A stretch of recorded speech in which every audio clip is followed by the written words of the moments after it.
Welcome to Shatter. She said it while holding a champagne flute, smiling at someone over my shoulder. I'm seeing someone else. Not whispered, not private, said casually, like she was announcing a change of venue. The rooftop was packed. String lights.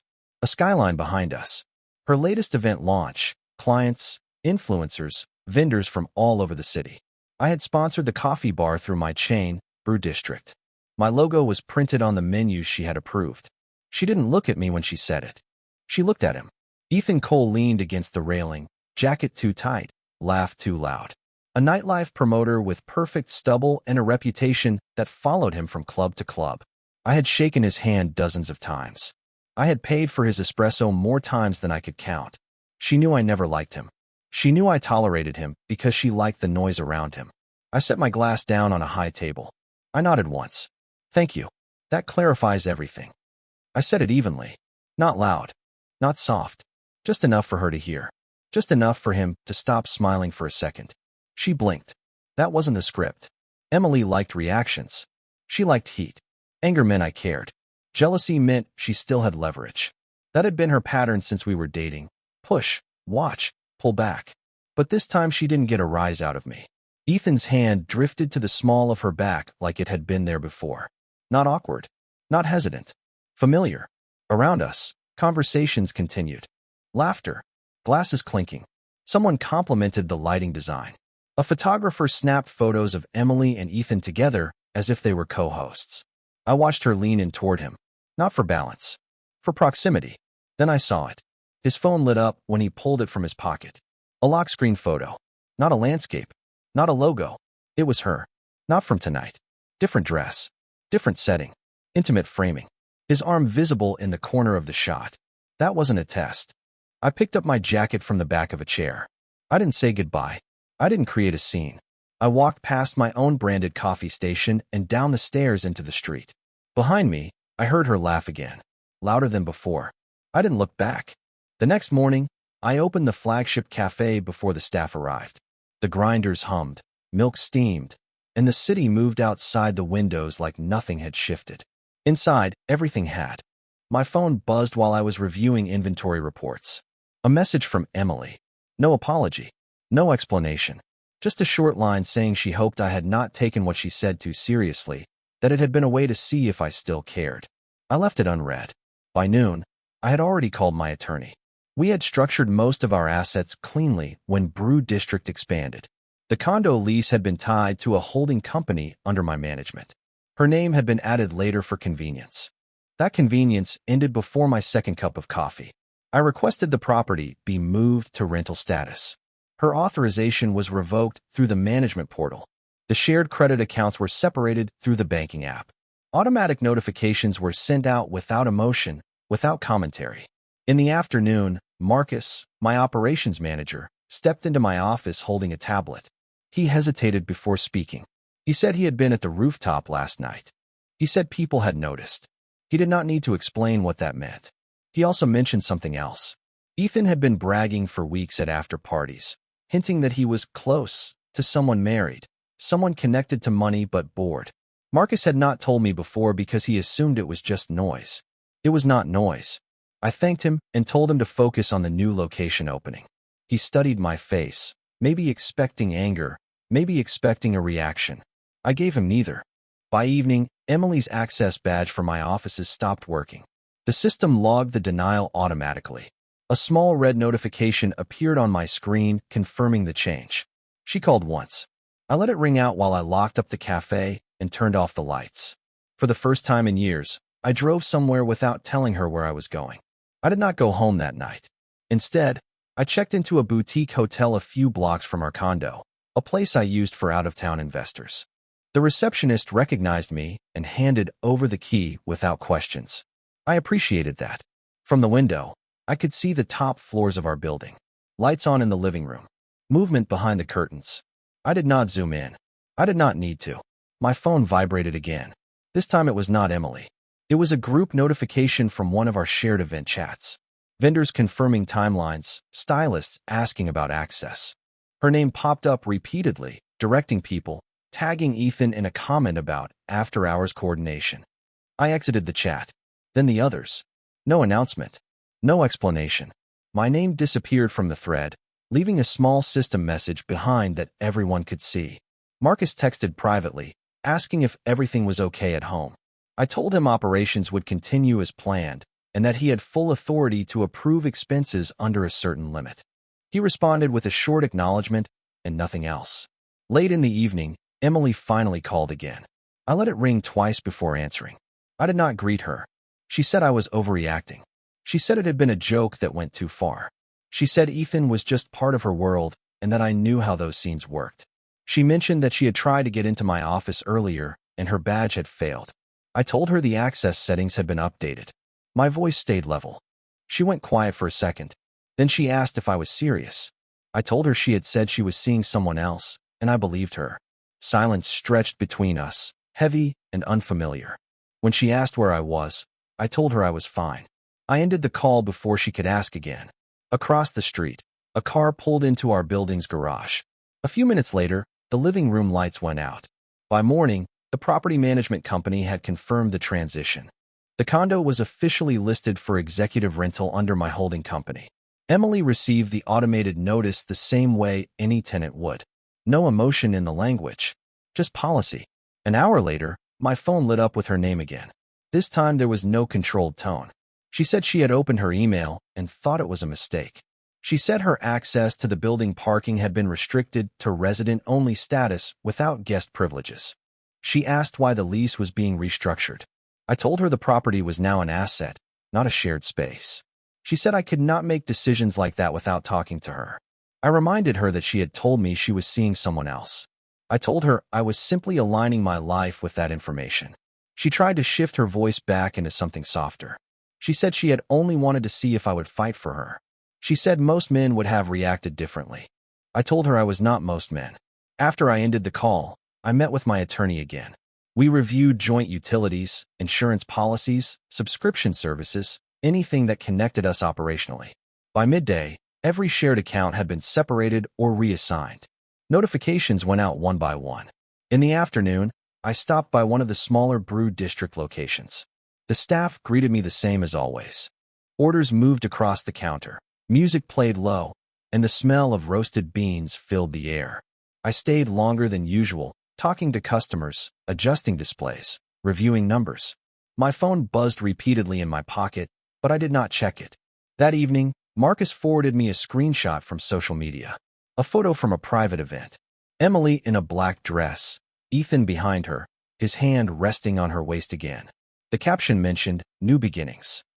I locked my phone and slid it back into my jacket. She had wanted a reaction. Instead, she was getting restructuring. The shift became visible before she realized it. In the morning, one of our mutual friends, Daniel Harper, stopped by my flagship cafe.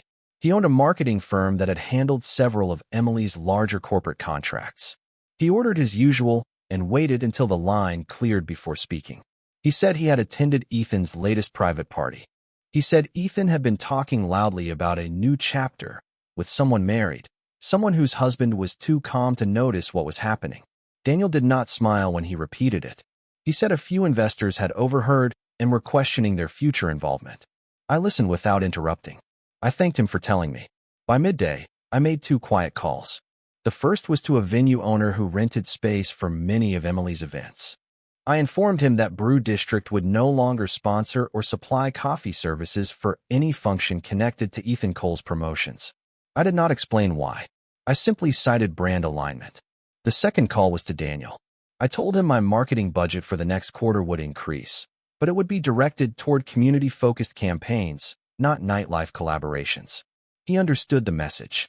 That afternoon, Emily sent a series of messages. Her tone had shifted again. She said one of her sponsors had pulled out unexpectedly. She said a venue was reconsidering a contract.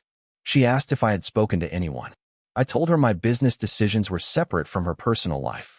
She insisted this was not personal, that Ethan's world operated differently, that I was overcorrecting. She said I was making things harder than they needed to be. I did not argue. I did not accuse. In the evening, Marcus informed me that Ethan had attempted to book a private after-party at one of my newer cafe spaces, claiming Emily could smooth it over. The request had been declined automatically under updated policies. I imagined Ethan's face when he realized the door was not opening. Emily had expected jealousy. Instead, the ground under her collaborations was shifting quietly, without confrontation. And for the first time, she was the one asking what was happening. The first crack showed up in public. It happened at a charity mixer Emily had been planning for months. I was not attending, but Brew District had already committed to providing catering through one of our partner vendors. That agreement remained intact. I did not pull it. I did not need to. Daniel called me during the afternoon and said the room felt different. He said people were whispering near the bar. He said Ethan had arrived late, loud as usual, but this time the energy around him was cautious. Emily had walked in beside him, dressed perfectly, chin high. According to Daniel, she introduced Ethan to a potential sponsor as someone she was collaborating with closely. The sponsor reportedly asked whether that collaboration was personal or professional. Ethan laughed it off and said it was both. That was when another voice joined the conversation. A board member, someone older and careful with his reputation, reportedly said he had heard about Ethan's overlapping timelines and preferred not to mix business with instability. The comment was not loud. It did not need to be. Emily's name was still respected in most circles, but association had weight. And Ethan carried the wrong kind. Later that evening, my phone buzzed with a message from her. She said people were acting strange. She said contracts were being delayed without clear reasons. She asked again whether I had spoken negatively about her. I told her I had not discussed her personal life with anyone. That part was true. What I had done was step back. I had removed my name, my brand, my silent endorsement.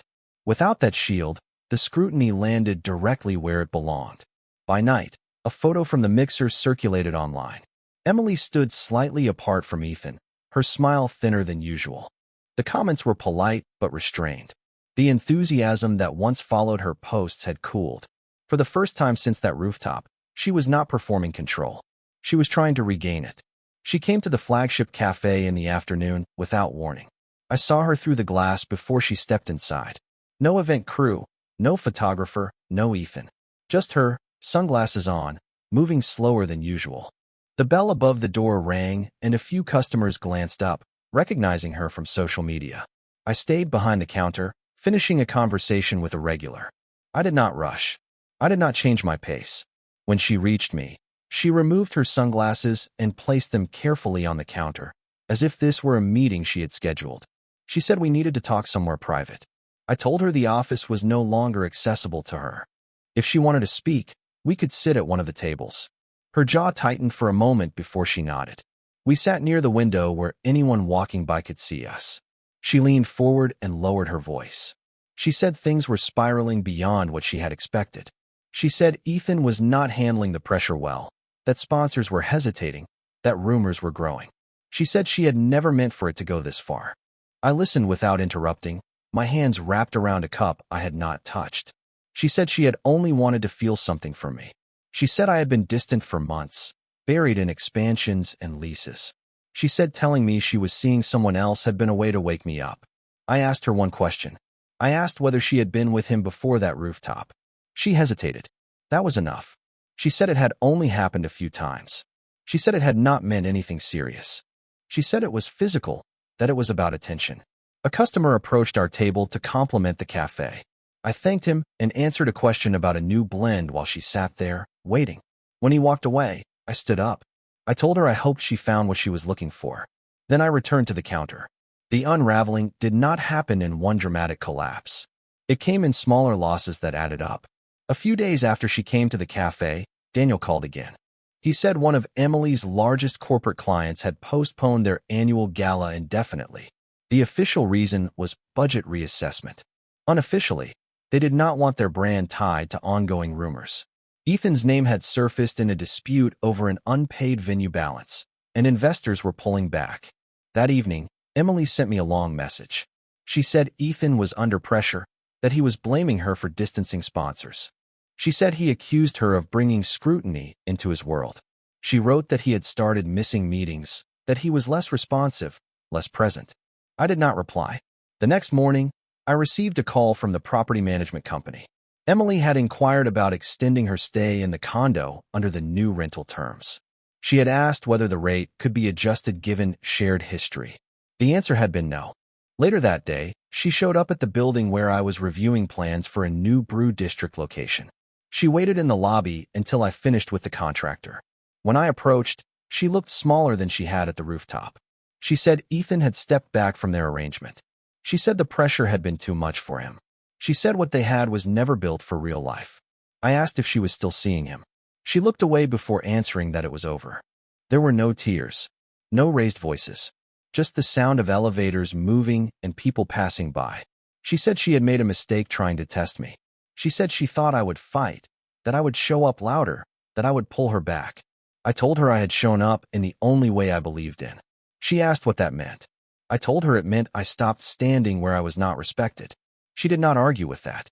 For the first time since that night on the rooftop, she had nothing to perform. The collapse became visible in the details. Her social media posts slowed, then stopped. The polished photos were replaced by vague quotes about growth and accountability. Engagement dropped. The people who used to comment first were silent. Sponsors that once competed for her attention now requested time to reconsider positioning. Daniel mentioned that 2 more clients had withdrawn from pending contracts.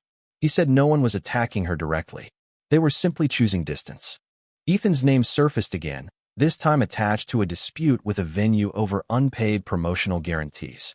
Without steady backing, his events grew smaller. Invitations that once felt exclusive started appearing as public links anyone could click. One evening, Emily came to the condo building while I was meeting with the property manager about future tenants. She stood in the lobby holding a small overnight bag, as if she were unsure whether she still belonged there. She said she had officially ended things with Ethan. She said he had moved on quickly, already photographed with someone else at a different party. She said what they had was never meant to survive daylight. I watched the reflection of city lights in the glass doors behind her. She said she had underestimated what I represented in her life. She said she had thought stability would always be there, waiting, no matter how far she pushed. There was no audience this time. No rooftop. No music. She asked if we could talk upstairs. I told her the condo was now managed property and that any further stay required a standard lease agreement. Her shoulders dropped slightly, not from anger, but from realization. She said she did not recognize me anymore. I told her I had simply stopped negotiating with disrespect. For a moment, she looked like she might argue. Instead, she nodded. The elevator doors opened and closed behind another resident. She did not step inside. For the first time, she stood alone in a space that used to be ours, without noise, without applause, without someone louder standing beside her. And I did not move to fill that silence. A week later, she asked to meet one last time. Not at the condo, not at an event space. She chose a quiet park near one of my cafes, a place where the city noise softened into distant traffic and passing joggers. She arrived without makeup styled for cameras, without a curated outfit. Just jeans, a simple coat, and a face that no longer searched for angles. I stood across from her on the gravel path. No table between us. No counter. Nothing to lean on. She said she had signed a short-term lease elsewhere. She said most of her upcoming events had been postponed or reassigned. She did not blame anyone this time. She described it plainly, as if listing facts in a contract. Then she said she finally understood what she had done. She said telling me she was seeing someone else had been a move for control. She expected jealousy, expected confrontation, expected me to fight for her publicly. She said she thought that would prove something. Instead, I had stepped back. She said the silence had been louder than any argument. She said watching doors close without a scene forced her to face what she had risked. I did not interrupt. She asked if there was any version of us left. I looked past her at the cafe across the street, at customers walking in and out, at a life that had continued without pause. I told her that respect was not a switch that turned back on because someone felt lonely. She nodded, eyes steady. Then I said the only thing that mattered. I told her I had not disappeared. I had simply stopped showing up where I was not respected. The wind moved through the trees, carrying city sounds with it. She did not reach for me. I did not reach for her. After a moment that felt longer than it was, I turned and walked toward the cafe, the door opening as someone stepped out, the rhythm of the city steady and unchanged. I did not look back.